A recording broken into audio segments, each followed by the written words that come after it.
Welcome back to Herding Little Cows.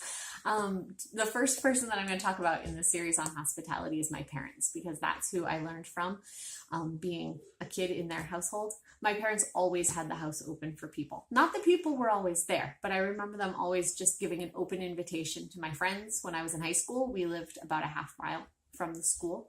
And I remember them just saying, if you have an activity that starts later, after school, come on over for a while and then go back up.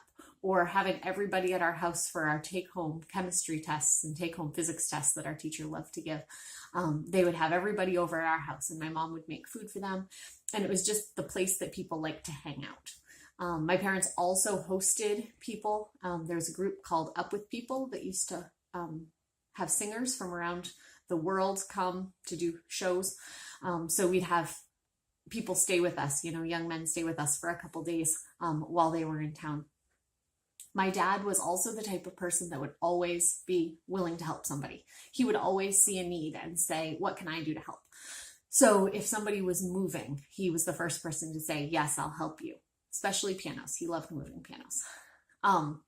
He was always, helping with the fireworks in town or helping, just organize things.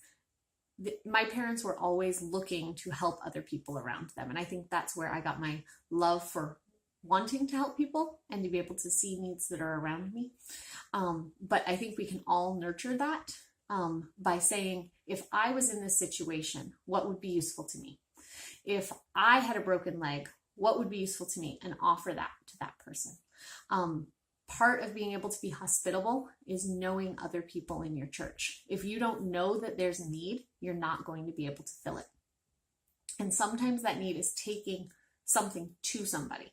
If you know somebody who has a broken leg, they're not going to be able to get around to get their food very well, especially for the first couple days after they do it. So offer them a meal. That's hospitality. Or someone is lonely.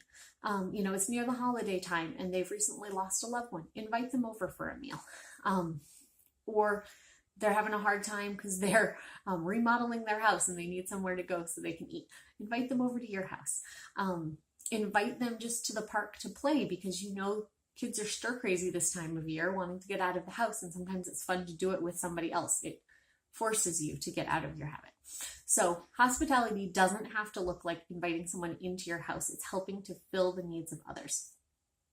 So again, get to know the people in your church, get to know how you can help them in the situation in life they're in. But that takes us knowing people, getting out of our comfort zone to talk to people and to truly be part of their lives. And it also forces us to pray for them, because if we are just giving them food but not praying for their situation, being in fervent prayer with those around us, we're meeting their physical needs, but we're not helping spiritually.